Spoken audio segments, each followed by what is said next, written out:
Chapter 7, Section 1, Introduction. How could a nation torn apart by civil war put itself back together? That was the question facing all Americans in 1865.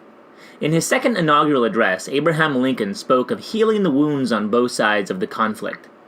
With malice toward none, with charity for all, with firmness in the right, as God gives us to see the right, let us strive on to finish the work we are in, to bind up the nation's wounds, to care for him who shall have borne the battle and for his widow and his orphan, to do all which may achieve and cherish a just and lasting peace among ourselves and with all nations.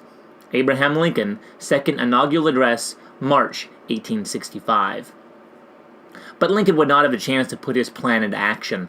A little more than a month after his inauguration, he was assassinated while attending a play at Ford's Theater in Washington, D.C. Northerners were deeply grieved by his murder. Young Caroline Cowles Richards wrote in her diary, "I have felt sick over it all day, and so has every one that I have seen. All seem to feel as though they had lost a personal friend, and tears flow plenteously." Lincoln's assassin, an actor named John Wilkes Booth, believed he was saving the Confederacy by murdering the president. Although few Southerners rejoiced at Lincoln's death, many Northerners blamed the South for his murder, as well as for the war. They wanted the South punished.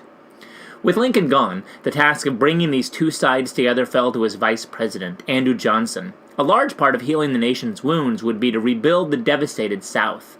This undertaking, called Reconstruction, was an enormous task. But it was also an enormous opportunity to extend the ideals of liberty, equality, and opportunity to the almost 4 million African Americans who had just been freed from slavery.